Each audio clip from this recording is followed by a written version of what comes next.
I'm here to talk about success, right?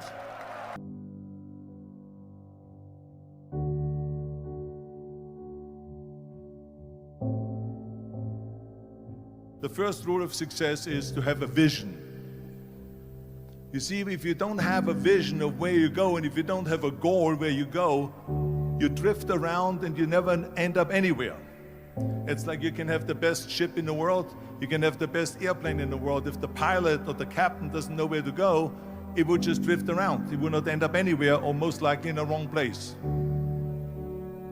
So I was very fortunate that I stumbled onto my vision. I mean, as you know, I was born in 1947 in Austria after the Second World War. And I didn't really like Austria when I grew up. I couldn't wait to get out of there. I couldn't see myself becoming a farmer or a worker in a factory or anything like that, even though my parents wanted me to stay there and have a normal life. My father wanted me to become a police officer like he was. My mother wanted me just to stay there and marry a girl with the name of Heidi, hopefully, and have a bunch of kids and run around like the Van Trapp family in The Sound of Music. But that was their vision, not mine. My vision was totally different. I felt that I was born for something special, for something unique, for something big. Do you know how great it felt that I knew where I was going? Imagine the majority of people don't know where they're going. It's when you have a goal, when you have a vision, everything becomes easy. Because remember that in America, for instance, when you study, you will see the percentage of people that like their jobs. 74% hate their job in America. Now, there is not much different when you come to Europe. The majority of people don't like what they're doing because they're really not doing it because they didn't have a goal and they followed this goal. They just aimlessly drift around, and then all of a sudden there's a job opening, so they get that job because you have to work. But then when you work, it's a chore. It's work. It's not fun. So if you think about, only a quarter of the people really enjoy what they're doing in life. That is unbelievable if you think about it. So I felt so blessed that I knew what I was doing. It's like a medical student that studies and knows he wants to become a doctor. You know where to go. So I knew where to go. So people always ask me, when they saw me in the gym in the pumping iron days, they say, why is it that you're working out so hard? 5 hours a day, 6 hours a day, and you have always a smile on your face. The others are working out just as hard as you do, and they look sour in the face. Why is that? And I told people all the time, I said, because to me, I'm shooting for a goal. In front of me is the Mr. Universe title. So every rep that I do gets me closer to accomplishing that goal, to make this goal, this vision turn into reality. Every single set that I do, every repetition, every weight that I lift will get me a step closer to turn this goal into reality. So I couldn't wait to do another 500-pound squat. I couldn't wait to do another 500-pound bench press. I couldn't wait to do another 2,000 reps of sit-ups. I couldn't wait for the next exercise, for the next half hour of posing and all the kind of things that you have to do to be a champion. And with the age of 20, I went to London and I won the Mr. Universe contest as the youngest Mr. Universe ever. And it was because I had a goal. So let me tell you something, visualizing a goal and going after it makes it fun. You got to have a purpose no matter what you do in life. You got to have a purpose. So that's rule number one, have a vision. Rule number two is, don't listen to the naysayers. Don't listen to the naysayers.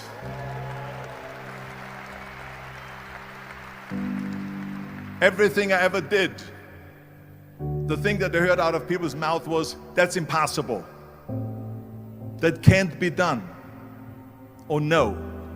So whenever someone said to me, it can't be done, I heard it can be done. When they said no, I heard yes. And when they said it's impossible, I heard it is possible. I'm a strong believer of what Nelson Mandela said, that everything is always impossible until someone does it. Well, I'm going to be the one, I said to myself, I'm going to do it and I'm going to show it to them. Maybe it has never been done before. That's perfectly fine with me. But I'm going to do it. And I did not listen to the naysayers. The next thing, the third point that I'm going to make to you is, before we sit down with Jürgen and talk about the rest of the three, is work your ass off. There is no magic pill. There is no magic out there. You cannot get around. You have to work and work and work. And it drives me crazy when people say that they don't have enough time to go to the gym for 45 minutes a day and work out, or to do something for 45 minutes to an hour a day to improve, if it is physically improve or if it is mentally to improve. Imagine you read 1 hour a day about history. How much you will learn after 365 hours in 1 year.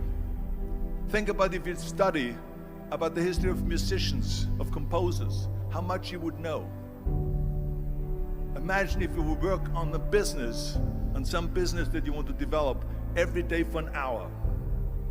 Imagine how further along you will go and get. So it drives me nuts because we have, when people say we don't have the time, we have 24 hours a day. We sleep 6 hours a day, so that gives you still 18 hours. And there's someone shaking their head out here in front. They say probably, I don't sleep 6 hours, I sleep 8 hours, right? Or just sleep faster.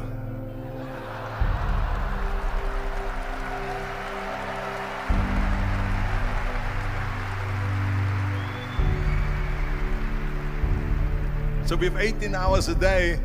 The average person works around 8 to 10 hours. So let's assume it's 10 hours, so we have 8 hours left.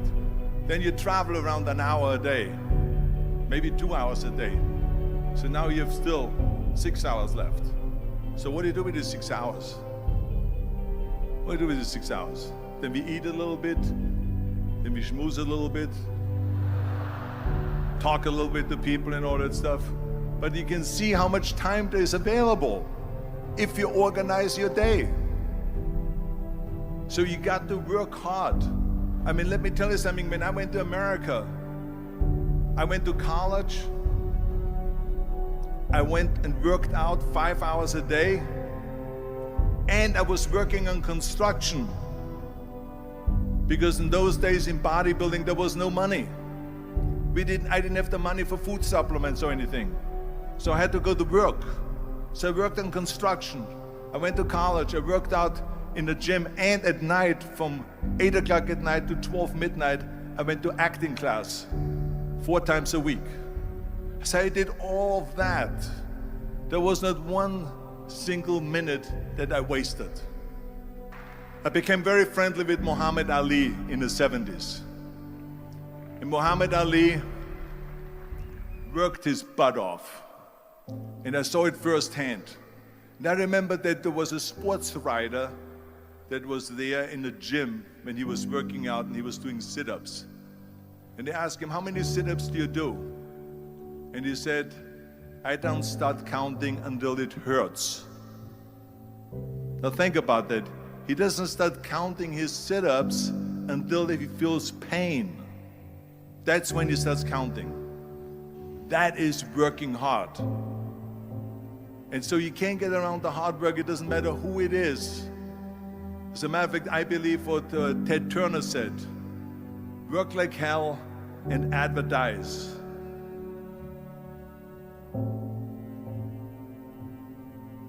You get it?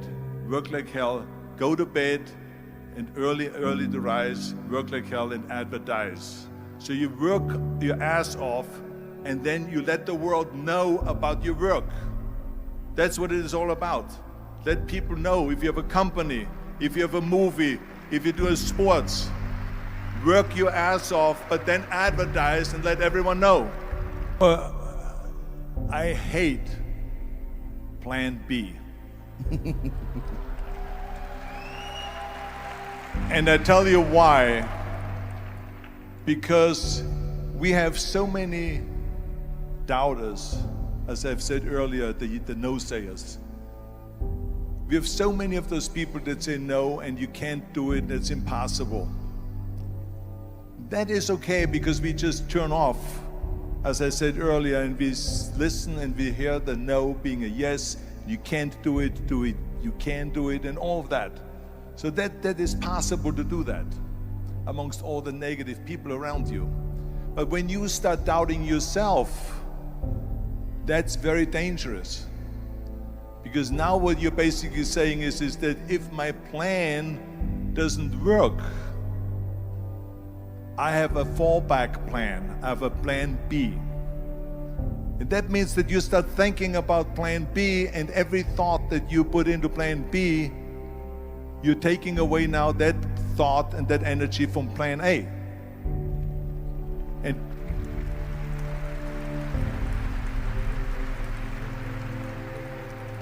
And it's very important to understand that we function better if there is no safety net, because plan B becomes a safety net. It says that if I fail, then I fall and I get picked up and I have something else there that will protect me.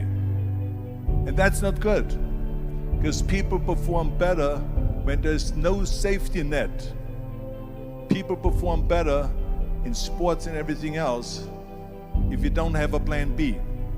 To me, it is very dangerous to have a plan B, because you're cutting yourself off from the chance of really succeeding. And the reason, one of the main reasons why people want to have a plan B is because they are worried about failing. What is if I fail, then I don't have anything else? Well, let me tell you something, don't be afraid of failing, because there's nothing wrong with failing. You have to fail in order to climb that ladder. There's no one that doesn't fail. We all fail. It's okay.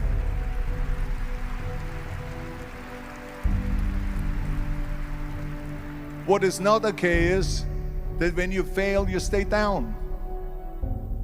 Whoever stays down is a loser. And winners will fail and get up, fail and get up, fail and get up. You always get up. That is a winner. That is a winner. Hey, we all lose. We all have losses. This is okay. And this is why I say don't be worried about losing, because when you're afraid of losing, then you get frozen. You get stiff. You're not relaxed. You got to be, in order to perform well in anything, if it's in boxing or if it is on your job or with your thinking, is only happening when you relax. So relax. It's okay to fail. Let's just go all out and give it everything that you got. That's what it is all about. So don't be afraid to fail. This is